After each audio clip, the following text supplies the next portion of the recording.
what about your DMU and DMP now? So the next thing we looked at was the decision-making unit and the decision-making process. Our end user was very clear. We knew who our customer was. The question we had was, who was the economic buyer and who was the champion?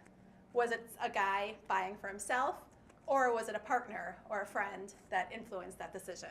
Yeah. We learned that our customer is a very well-intentioned guy. So he goes to a bar, he knows exactly what type of beer he wants instead of just saying, give me whatever on tap. Yeah. So he was buying for himself. When he went through a process, price played a big role in it. So at a lower price point, it could be more of an impulse buy. Yeah. He was willing to kind of come to the website, sight unseen, and buy a product. At a higher price point, it was a more emotional investment.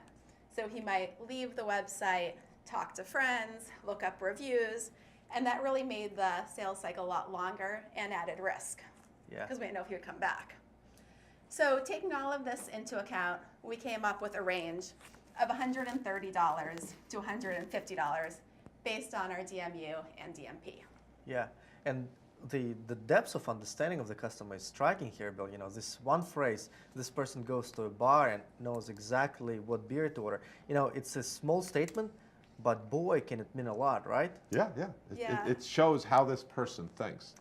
That's a good point, because when we actually think about our customer, in the early days, a lot of people were asking, what's the demographic? And when we took a step back, we realized the psychographic is really important. So how does he think? What's his values? What's his belief system? What's he doing on 2 p.m. on a Sunday?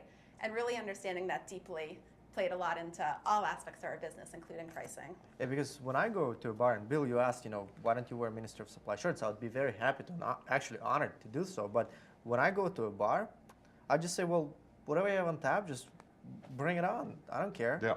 And that's why you are not their demographic necessarily. I'm sorry, you're not their target customer.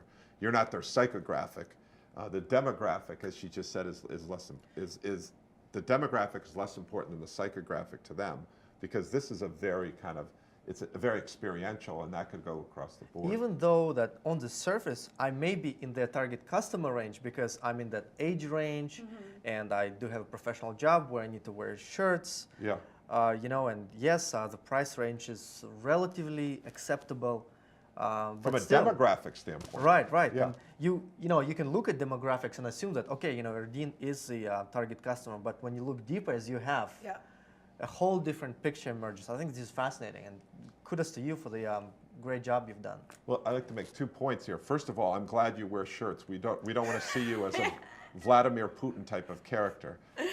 And secondly, the point I want to make is that you heard her description. If all of a sudden it's like a $235 purchase, it really pulls the sales cycle out and makes it much longer. It's like $235, wait a second, I got to shop around here, I got to think. Whereas they're judging right now, $130, that they don't have to go shop around. They'll say, okay, I like that, let's go. It's more of an impulse buy than something that needs to be researched. And I think this is really important, the analysis of the DMU and the DMP, even though it's not a consumer, this is I'm sorry, it's not a business to business, a consumer, the same kind of framework can apply. And please keep your shirt on, all right?